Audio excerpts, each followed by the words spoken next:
நாங்கள் இத்தாலிய தேசத்திலிருந்து கப்பலேறி போகும்படி தீர்மானிக்கப்பட்ட போது இந்த பவுலுக்கு அங்கே பவுல் சிறைப்பட்டு போகிறார். அவரோடு கூட அநேகர் இருக்கிறார்கள். ஒருவேளை அந்த கப்பலிலே பயணம் பண்ணக்கூடியவர்கள் இருப்பார்கள். நூற்றுக்கு அதிபதி இருக்கிறார். இன்னும் அவரோடு சேர்ந்த கைதிகள் எல்லாம் இருக்கிறார்கள்.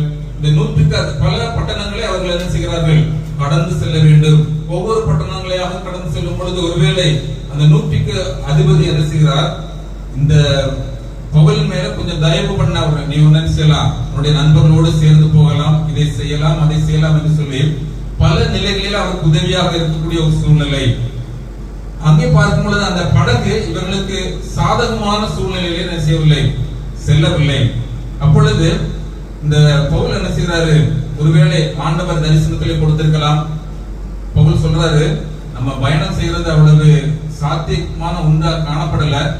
நமக்கும் ஒருவேளை படகுக்கும் அல்லது நம்முடைய உயிருக்கும் என்ன செய்யலாம், சரக்குக்கு எல்லாருக்குமே சேர்ந்து என்ன செய்யலாம், ஆபத்து வரலான்னு சொல்றாரு.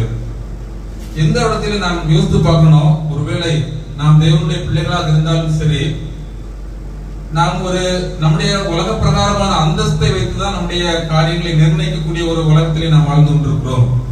ஆனா பவுலுக்கு இந்த கப்பலை குறித்து நன்றாக தெரியும். ஏனென்று சொன்னால் அவனுடைய தகப்பனார் இப்படிப்பட்டதான ஒரு வேலை செய்த ஒரு மனிதராக இருந்தபடினாலே அவர் நிச்சயமாக அவர் தெரிந்திருக்க வாய்ப்பு இருக்கிறது. ஆனாலும் ஆண்டவர் தரிசனத்திலே கொடுத்திருக்கலாம்.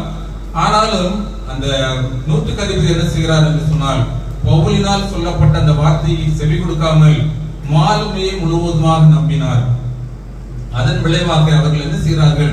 பலவிதமான பிரச்சனைகளுக்குள்ளாக 14 நாட்கள் சூரியனிலே அவர்கள் என்ன செய்யல, பார்க்க முடியல, சாப்பாடை என்ன செய்ய முடியல, சாப்பிட முடியல. அப்படிப்பட்டதான ஒரு சூழ்நிலை.